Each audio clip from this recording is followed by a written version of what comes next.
যে হয়ে যায়, আমার বাবারও এই অবস্থা, আমারও একই অবস্থা, আমার ছোটো ভাই তারও একই অবস্থা, তার ছোটো একটা ভাই তারও একই অবস্থা হয়। এখন আমার দুটো ছেলেপেলে আছে, আমার ছোটো ভাইয়ের একটা ছেলে আছে, তারও এই অবস্থা হইবে কিনা আমরা তো জানি না।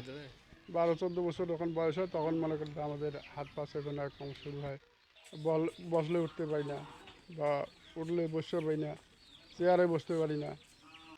এই ধরনের রোগ তো আর অন্য কোনো ফ্যামিলির দেখি না, শুধু আমাদের ফ্যামিলিটাতে এই রোগটা আমি দেখতেছি। বা এই ধরনের রোগ মেশনে গেছিলাম, মেশনে করছিল যে মাংস বিদেশে পরীক্ষা করা লাগবে, করিয়া কী রোগ হয়েছে সেই রোগের চিকিৎসা করতে হবে।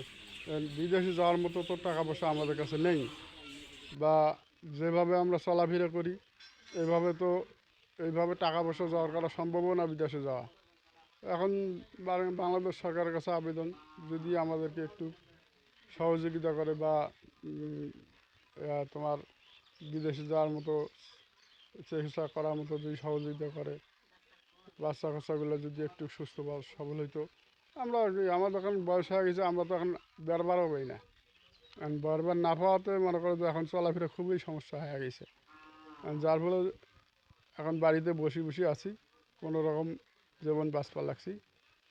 যদি মনে করো যে সরকার কিছু সহযোগিতার একটা দোকানপাট বা অন্য কিছু করে দিলে আমরা ওখানে বসে বসে করি মিলে খাইতাম, কিন্তু এটা তো আর হচ্ছে না।